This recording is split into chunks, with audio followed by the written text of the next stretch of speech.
Bom dia, pessoal. Aqui quem fala é seu professor de Química, professor Luércio, né?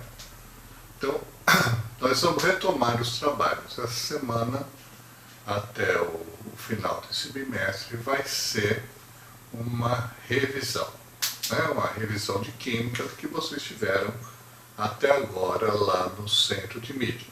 Então, eu vou retomar aquilo que está lá no Centro de Mídia e mais algumas coisas, mais alguns vídeos que vocês estarão vendo, né? É importante que vocês, nessa semana ou até o final do bimestre, façam todas as atividades lá do Centro de Mídia e mais as atividades que eu estou passando.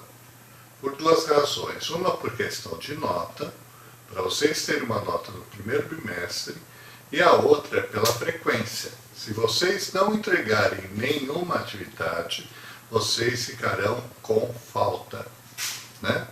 E essa é mais agravante, porque a falta te reprova.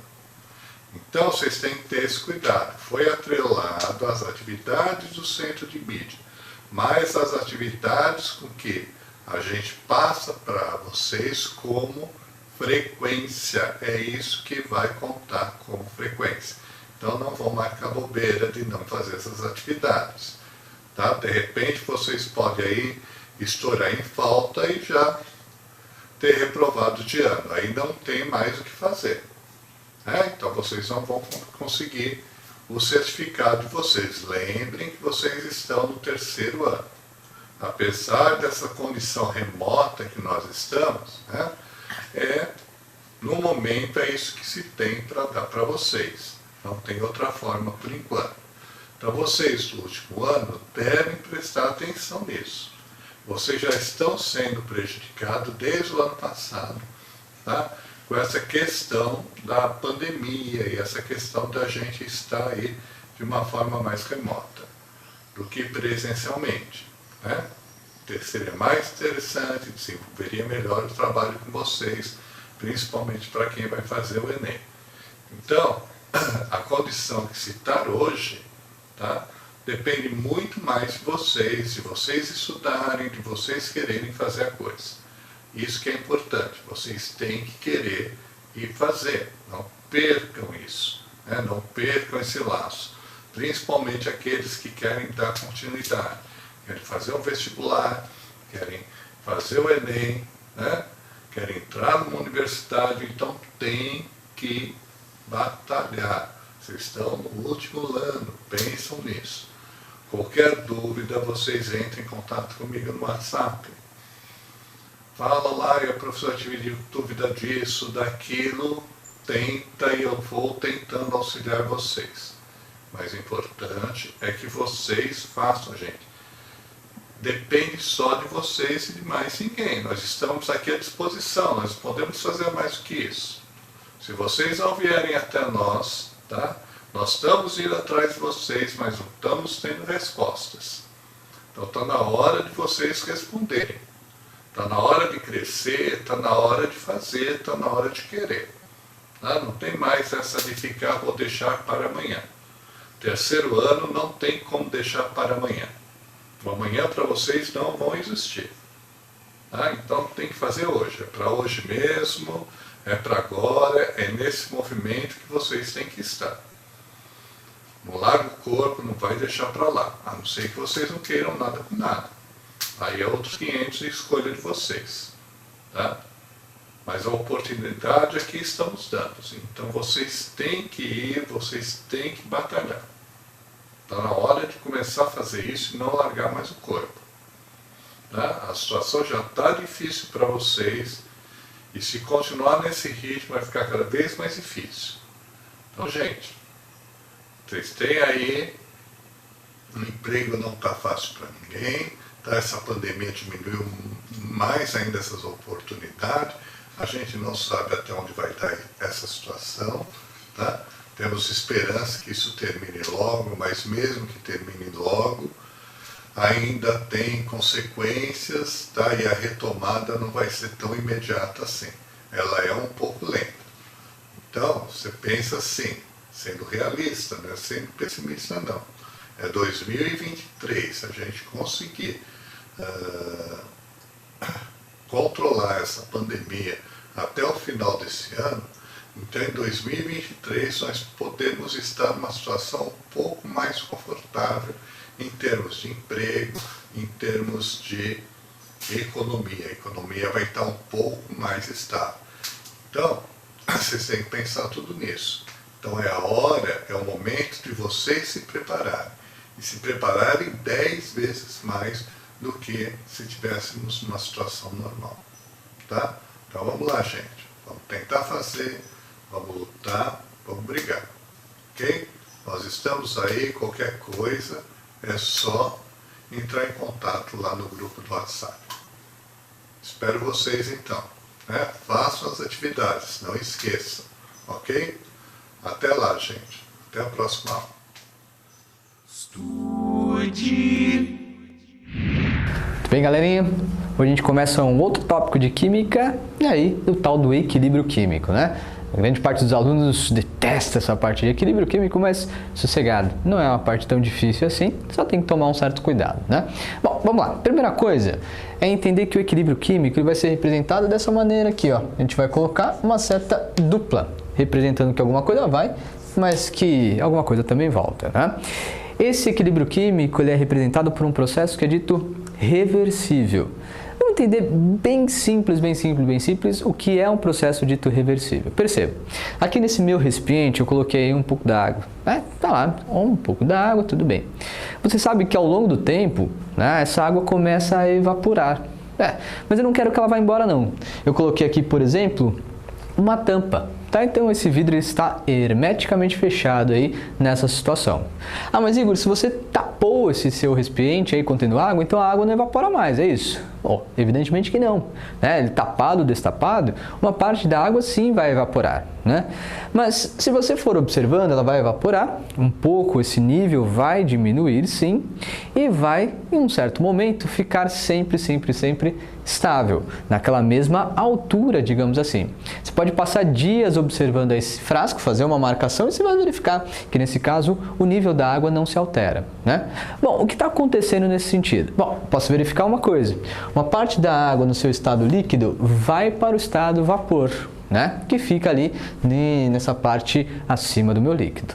Mas se eu vejo um nível sempre constante, então eu consigo observar que também uma parte do vapor aí começa a voltar para o seu estado líquido, né? Então perceba, ali está representado um processo que é dito reversível. Quando uma molécula d'água passa, né, do estado líquido para o estado vapor, obrigatoriamente uma outra do estado vapor vai para o estado líquido, né? Então ele fica em constante, nesse caso aí, equilíbrio. Perceba a diferença, né, do equilíbrio lá da física, que é um equilíbrio estático, né, por exemplo, umas coisas na balança, do equilíbrio químico, que é um equilíbrio dito dinâmico. As coisas ali não param, né? Não há alteração, por exemplo, do volume no estado líquido do volume no estado vapor, né? Não há alteração nesse processo. Mas por quê? Justamente porque você tem uma movimentação. Uma molécula que vai para o estado vapor, outra volta para o estado líquido, certo? Então, eu posso representar através, né, esse fenômeno, através de uma equação, digamos assim, né? Então, tenho que considerar, né, a água indo do estado líquido para o seu estado vapor, vou chamar aí de velocidade ou uma reação direta. Então, tá aqui, eu tenho uma primeira situação, né? A velocidade é uma reação direta aí do líquido para o vapor. Mas quando ele entrou em equilíbrio, então eu sei que eu também tenho uma reação voltando, ou seja, do estado vapor para o seu estado líquido.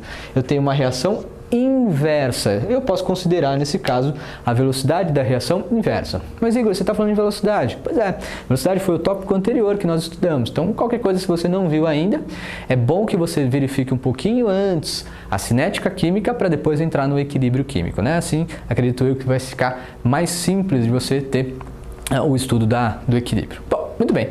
No equilíbrio químico, então eu posso considerar que a velocidade da reação direta, ela é exatamente igual à velocidade da reação inversa, né? Isso daqui é justamente o meu processo em equilíbrio químico, certo? Então, toma cuidado lá. Falar que uma reação química ela está em equilíbrio é justamente considerar que a velocidade da reação direta se iguala à velocidade da reação inversa. A reação para? De modo algum. não posso considerar que a reação está parando, ela não para, né? Ela vai para um lado e volta para o outro, então esquece, não há parada de reação química, só tenho aí justamente a velocidade da reação direta sendo igual à velocidade da reação inversa, né? Legal, vamos considerar então numa reação química genérica, lá, A, quantidade de mols, né, do meu reagente azão, forma aí B, o meu produto, com uma quantidade Bzinho, digamos assim, aí em mols desse meu produto também. Legal. No processo de equilíbrio, agora você já sabe, a velocidade da reação direta, que eu posso considerar, Igor, mas qual é a velocidade da reação direta? É sempre que parte, nesse caso, da esquerda para a direita, né? Sendo igual à velocidade da reação inversa. Entrou em equilíbrio, eu já sei uma coisa, essas duas velocidades se igualam, né? Bom, o que mais? Qual é a consequência justamente de um processo entrar em equilíbrio químico? Por definição, a gente sabe que as quantidades, tanto de reagentes quanto aí dos meus produtos, elas permanecem sempre inalteradas. Perceba, entrou em equilíbrio químico, as minhas quantidades aí ficam exatamente as mesmas, mas, cuidado, a reação evidentemente não para, né? Então toma cuidado aí. Essa é a definição básica que você precisa considerar do processo em equilíbrio químico, né? Então, o processo em equilíbrio químico, voltando só para a gente fazer um resumão da definição. É um processo onde as velocidades da reação direta e da reação inversa se igualam, né? Nessa situação, nós temos um chamado equilíbrio dinâmico. Por que dinâmico? Porque a reação não para de modo algum. E nesse processo chamado de equilíbrio químico, eu tenho a seguinte consideração: as quantidades de reagentes e de produtos, atingido o meu processo de equilíbrio, elas ficam exatamente as mesmas, né? Elas não se alteram. Tudo bem, galerinha? Beleza? Próxima aula eu te mostro mais algumas outras coisas, porque aqui foi só realmente a definição básica. Até já!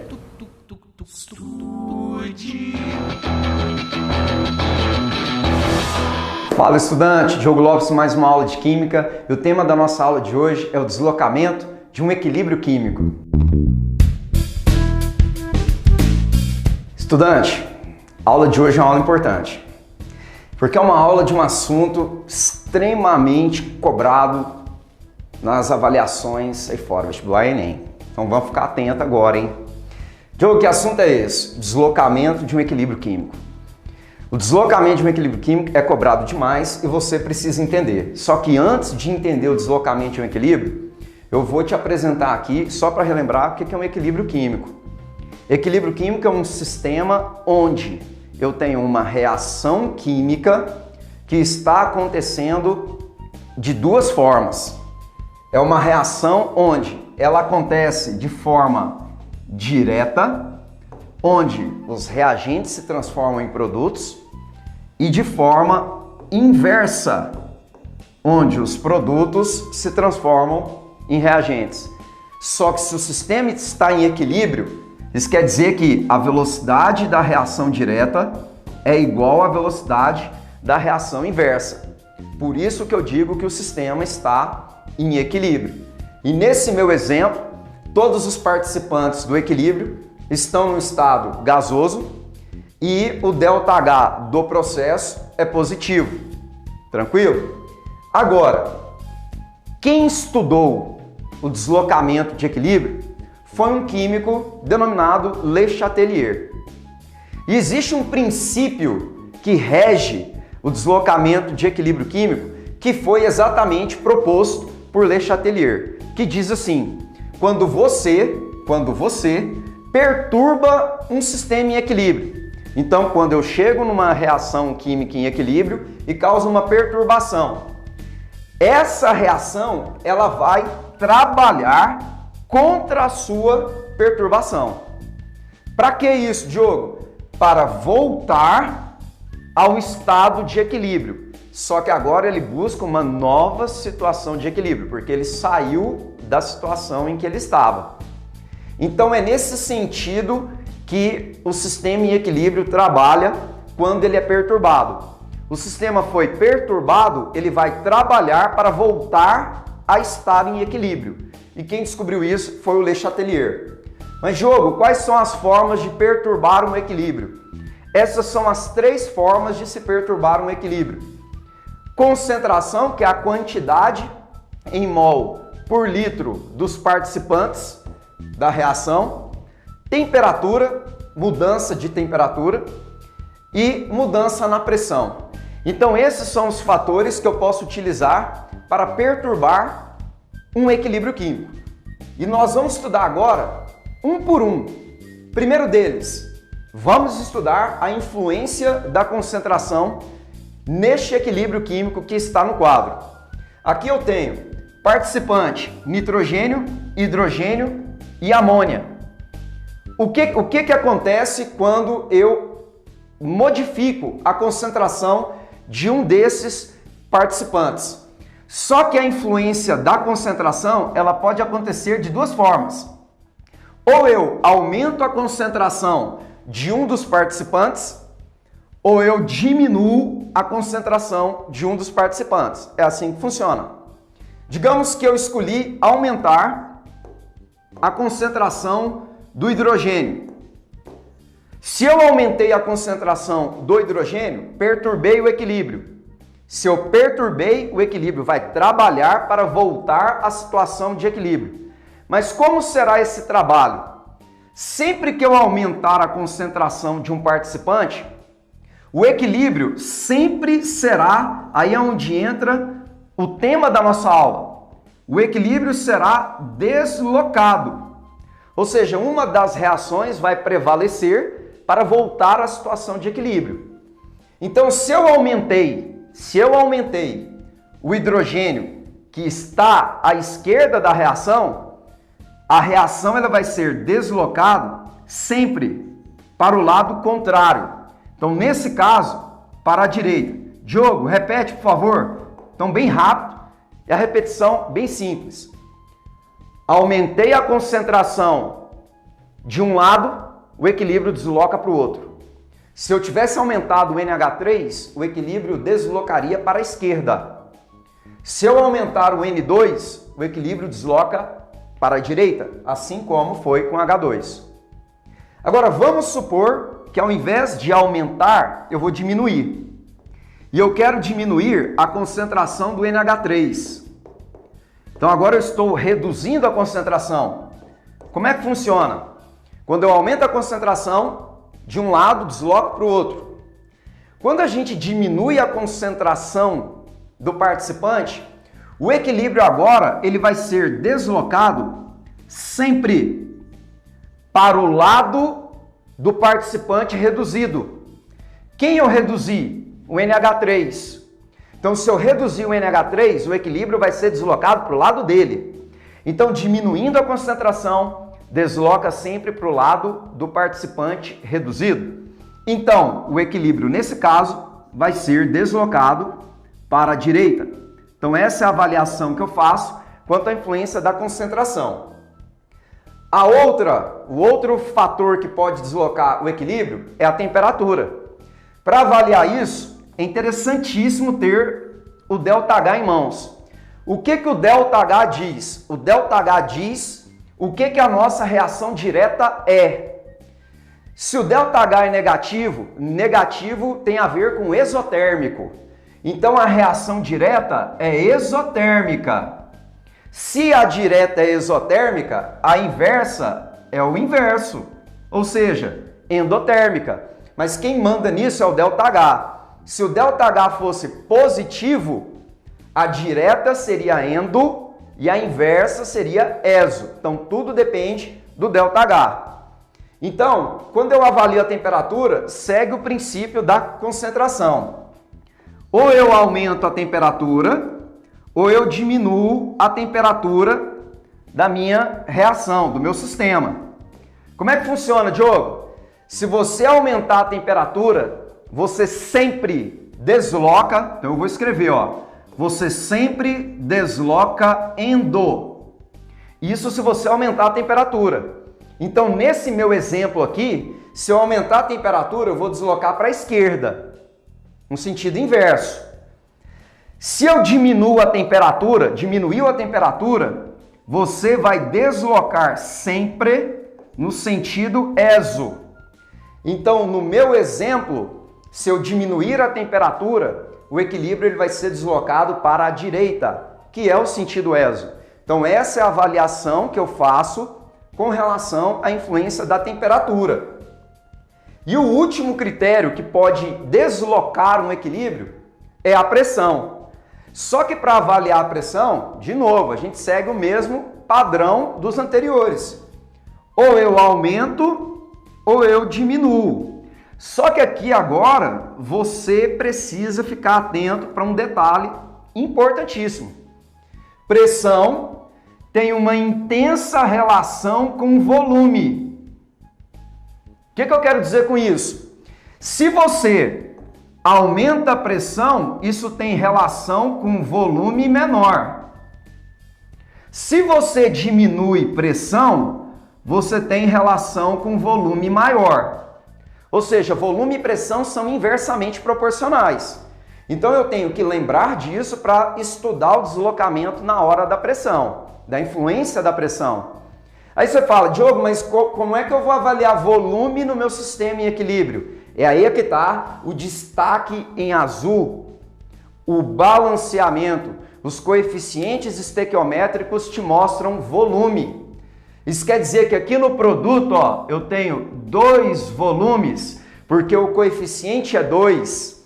No reagente, eu tenho 4 volumes. De onde saíram esses 4 volumes? 1 mol do N2 mais 3 mol do H2. Então, volume do reagente à esquerda, ó, 4 volumes, e do produto, 2 volumes. Agora, é hora de avaliar a influência da pressão, lembrando de que pressão e volume são inversamente proporcionais. Então é o seguinte, se você aumentar a pressão, Diogo, aumentei a pressão aqui do sistema, e aí? Aumentou a pressão, você sempre vai deslocar para o menor volume. Então, se eu aumentar a pressão, nesse meu exemplo, eu vou deslocar para a direita, porque é onde o volume é menor, 2 volumes. Se eu diminuir a pressão, eu vou deslocar para o maior volume. E no meu sistema, o maior volume fica à esquerda. Então, se eu aumentar o volume, se eu diminuir a pressão, eu vou deslocar para o maior volume, que está à nossa esquerda. Então, esses são os fatores que eu vou avaliar para estudar o deslocamento de equilíbrio. Então, estudante, essa foi a nossa aula. Eu espero que você realmente tenha aprendido. Curta, compartilhe, se inscreva no nosso canal. Em caso de alguma dúvida, clique em cada um dos links que estão abaixo na descrição do vídeo. E eu te espero na próxima aula. Muito obrigado. Até mais.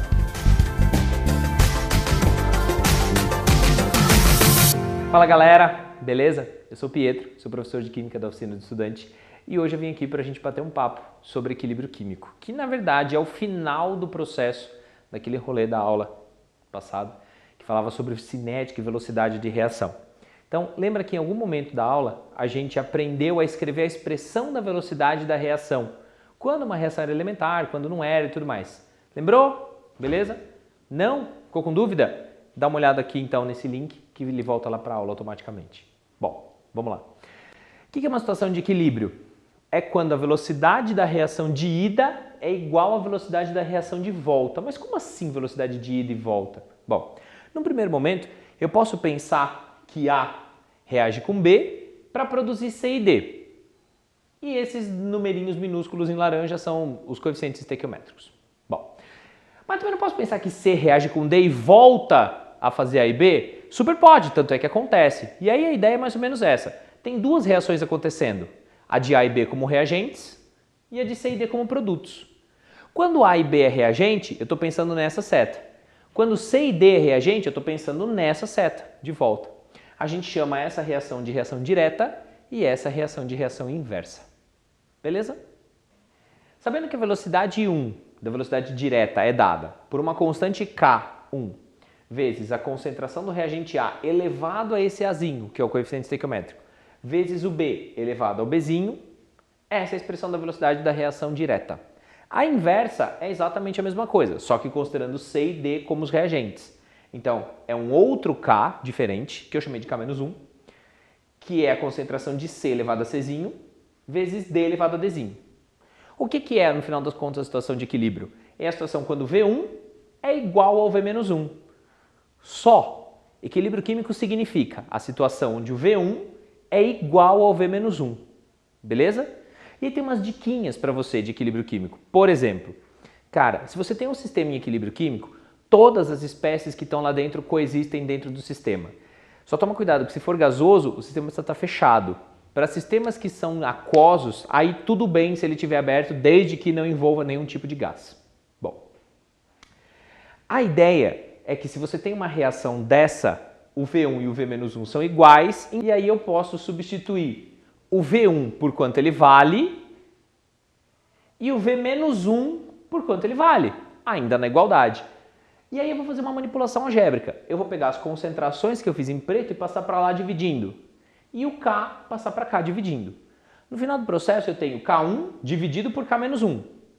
É igual a concentração de C vezes D dividido por A e B elevado aos coeficientes estequiométricos. O K1 dividido pelo K-1 gera uma nova constante, que a gente vai chamar de K de concentrações, ou KC. Esse KC é dado pela concentração dos produtos dividido pela concentração dos reagentes. Não se esquece, todo mundo sempre elevado aos coeficientes estequiométricos. Beleza? Tranquilo? Quando algum enunciado de exercício te pedir para calcular a expressão do KC ou escrever a expressão do KC, é isso aqui que você tem que fazer. Super fácil, é super tranquilo. É só você olhar quem é reagente e produto e substituir aqui no lugar na fórmula. Beleza? Tranquilo? Tá. Agora vamos dar uma olhada nos gráficos. Sempre, ou na maioria das vezes, pelo menos, o exercício de equilíbrio químico envolve a criação de gráficos. E aí eu coloquei 3 gráficos aqui que são super relevantes. O primeiro deles, fique esperto, porque é um gráfico de velocidade por tempo. E aí a ideia é simplesmente ver em que tempo o sistema entra em equilíbrio. Repara que a velocidade 1, que é a velocidade direta, vai diminuindo ao longo do tempo e a velocidade V-1 vai aumentando ao longo do tempo. No momento em que esses valores se encontram e ficam iguais, aí a gente diz que o sistema entra em equilíbrio químico. Tudo bem? Que dado a gente pode tirar de um gráfico desse? Só o tempo onde o sistema entra em equilíbrio. Só. Agora, tem outras situações de gráfico que são super importantes, que são os gráficos de concentração por tempo, não velocidade. Concentração. Bom, a ideia é que tem esses dois tipos de gráfico. E aí a gente pode interpretar eles de um jeito um pouco mais refinado só para entender o que aconteceu. Tem uma certa concentração que diminui ao longo do tempo e tem uma concentração que aumenta ao longo do tempo. A concentração que diminuiu é dos reagentes. Então eu digo que A e B são reagentes porque eles diminuíram ao longo do tempo. C e D aumentam ao longo do tempo, então eles são produtos. Nesse gráfico, como é que eu observo que o sistema entrou em equilíbrio? Esse eu particularmente acho mais fácil. O sistema entra em equilíbrio quando a velocidade da reação direta e a da inversa são iguais. Ponto. Portanto, as concentrações não se alteram mais. Beleza? E aí você tem dentro do sistema todas as espécies coexistindo. Então lá dentro tem A, tem B, tem C e tem D. Nesse caso, a concentração de C e D é maior do que a de A e B. Via de regra, isso gera um valor de KC maior do que 1. E a gente pode usar esse dado do KC para ter uma ideia do quanto a reação de fato produz de produto. Repara, se o valor do KC é grandão, automaticamente a gente imagina que a concentração de C e D, ou seja, o numerador da fração, seja grande e o denominador seja pequeno. Portanto, essa reação produz muito produto. Ela tem um rendimento bacana. Mesmo em equilíbrio, ela tem um rendimento bacana. Na reação de baixo, repara que a concentração de A e B não baixa tanto e a de C e D não sobe tanto. Portanto, a gente infere que tem pouco A reagindo, portanto, pouco C produzindo.